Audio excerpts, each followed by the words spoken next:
Hey everyone, and welcome to the sixth video in the XDC Report. My name is Atharva Chandratre, and I'll be your host for this video. So this video is going to be a bit different in the sense that we're not going to be going through some slides and talking about something theoretical or going through one of the latest advancements in the field of blockchain or XDC for that matter. Today we're going to see something which is a bit more hands-on and practical. The thing we're going to be looking at is the Block Explorer. So a block explorer is a very fundamental part of any blockchain because it allows you to see all of the transactions that happen on it, all of the smart contracts that have been deployed, and all of the accounts and their respective balances. This is extremely important because, like all other blockchains which are public, there has to be accountability. Everybody should be able to see where the funds in the blockchain are going, who's able to make what transactions, and things like that. That leads to making it a public, decentralized blockchain and gives trust to the people who are holding that coin or who are making transactions there. If you're not able to see which account is holding what funds or which transactions have been created, like if a blockchain does not have a block explorer, then that's a pretty big red flag because that means that it is not built from the thought process of having an open and decentralized web to begin with. So without any further ado, let's go to the XDC Block Explorer and understand all of the terms there.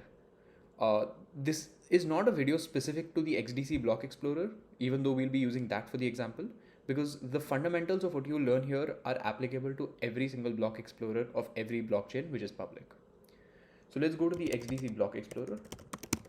You can go there by just typing XDC Block Explorer into Google, and the first link, that's explorer.zinfin.network, is the one where you want to go to. So now that you're here, you can see the Block Explorer page, and there are a few terms which I want to go through. The first thing is the XDC price, and that is the current market price of the XDC token. The second thing is the latest block. That tells the number of blocks which have been published currently, and this is the latest block number at the moment. And this tells the number of transactions that have happened on the XDC blockchain till now. Apart from that, we can see the validators or the total number of nodes. So the total number of nodes is 208 and the validators are 108. If you guys recall, I had spoken about 108 as the total number of master nodes within the XDC network. And that is what's being shown here. So this is showing that all 108 master nodes are up and they are performing the validation as required. So total stake is the total number of XDC that has been staked in order to make sure that the XDPOS consensus mechanism is working according to plan. Apart from that, this is the number of smart contracts which have been deployed here and the number of active wallet addresses within the XDC network. Finally, these four terms are extremely important and I want you guys to understand these carefully. The first thing is the circulating supply. So the circulating supply is the total number of XDC tokens which have been minted till now. It is the number of XDC tokens that are available in production. It's the equivalent of saying that these are the number of dollar bills that have been printed till date. And the total supply is the total number of XDC tokens that will ever be minted. So this is a hard cap. This is a number which will not be exceeded. And it is built this way because we want to have a fixed number of tokens which can ever be implemented. That's because that makes sure that there's actually value to it. There is a certain number which it won't just continuously be printed, therefore devaluing the currency.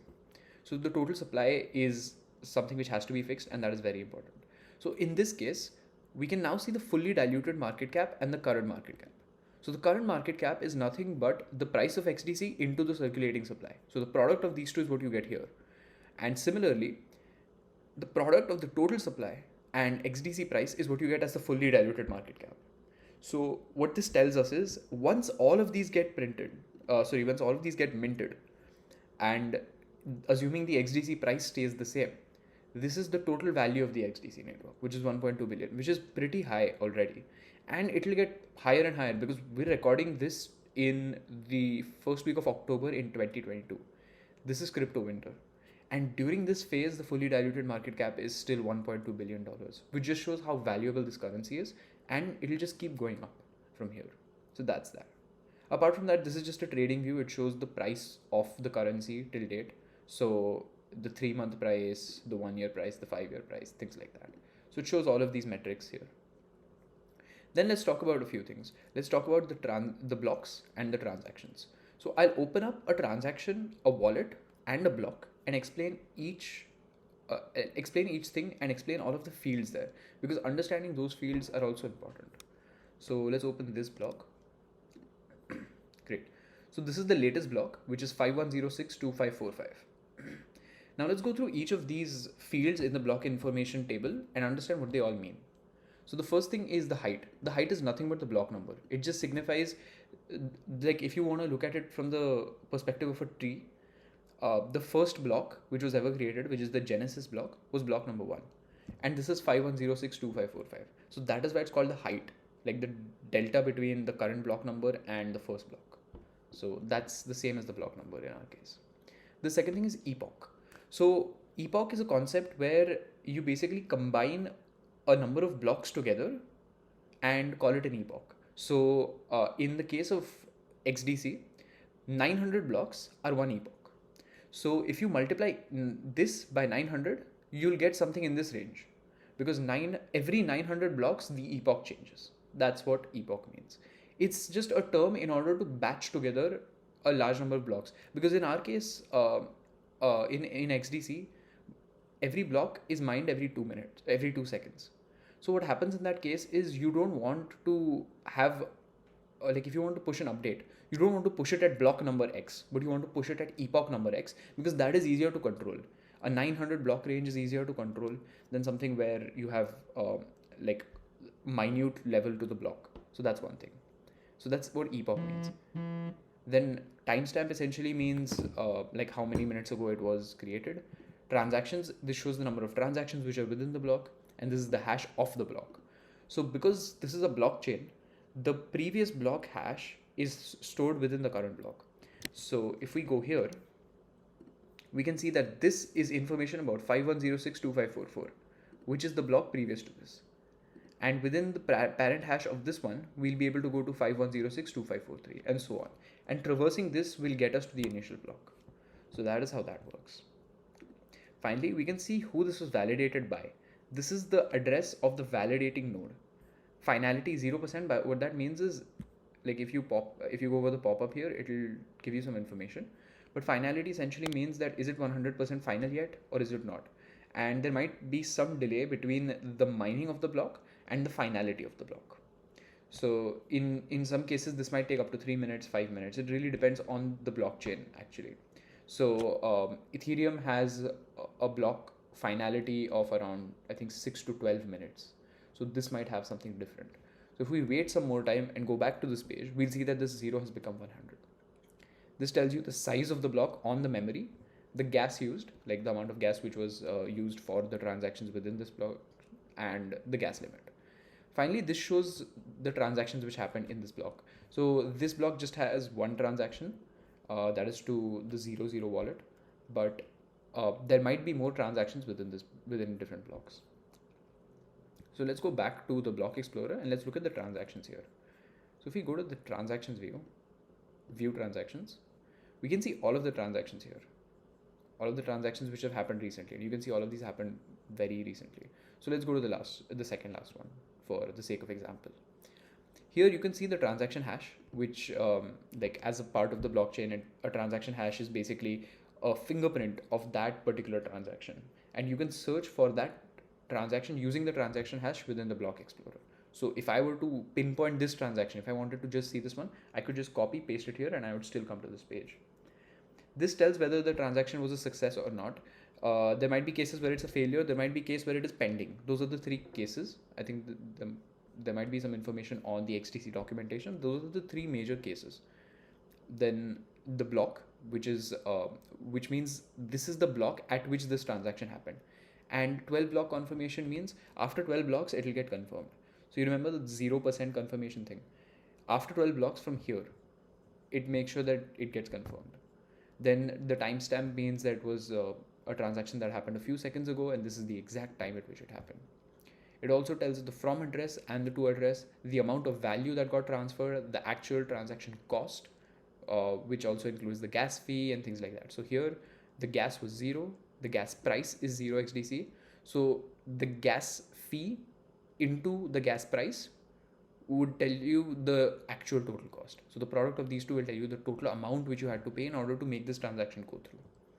And this is just some other data which tells you information about the particular transaction. This is all just metadata. So now that we've seen information about the transaction, now it's time to see some information about the address. So if we click on any one of the addresses within the transaction view, we see that we go to the address page. Now every single address that is created on the XDC network has their own address page, and it will show you information about the exact address, the amount of balance this particular address has, and it will show you the value it has in terms of XDC. So the value of the XDC value here is calculated by the current price into the balance that person has. Apart from that, it tells you information about like the public tag, if this is a person, like if this is an account owned by a person who wants to make their identity public, then you will find out information here. And you'll also find information about the transactions and the internal transactions. Internal transactions are more important if this was a smart contract where there might be transactions within different accounts which are controlled by the smart contract. But apart from that, you can see all the transactions which are done here once it loads. So if you want to see all of the accounts, you can just go to all accounts, and you can see all of the accounts in the XDC network. So all of the 825,000 accounts. You can see the address, the balance the person has, the percentage of the total XDC in circulation right now which it has, and other information. So let's say we go to this particular one. It has 3% of all of the XDC in the world right now. So this address is not someone who's made their info public, but the balance is this much XDC. And if you convert that to dollars at the current rate, it's around $39 million, which is a lot of money. These are all of the transactions that person has done recently, which is transferring around 50 million XDC here and there. And the transaction fees which were on such a large transfer were negligible. This is one of the most important parts of XDC because it is an XDPOS, which is a proof of stake blockchain, and it's delegated because of the way the master nodes have been set up. Even for something where the value is so large, the transaction fee is almost negligible. This is not something which we can see on other networks like Ethereum yet, because Ethereum still has a very high transaction cost. Even if I were to transfer $20 from one person to the other, I may have to pay transaction fees of up to $2 or $3 if I am making the transaction at the wrong time, or if I want it to be done extremely fast, then I have to pay more gas for that. So this is something which XDC has a major advantage over other coins. So that's it for this particular video, everyone. Thank you so much for joining. I'll catch you guys in the next one, and I have a few more ideas planned for how to understand what the XDC Explorer does, what the status dashboard does, and other things which will delve into the more practical aspects of it along with the theory. So these are some of the ideas which I have. But if you guys have any ideas about videos which I should make, then please put it in the comments and I'll try to make them as soon as possible. Until then, this is Atharva Chandratre signing off. Thank you so much and have a great day.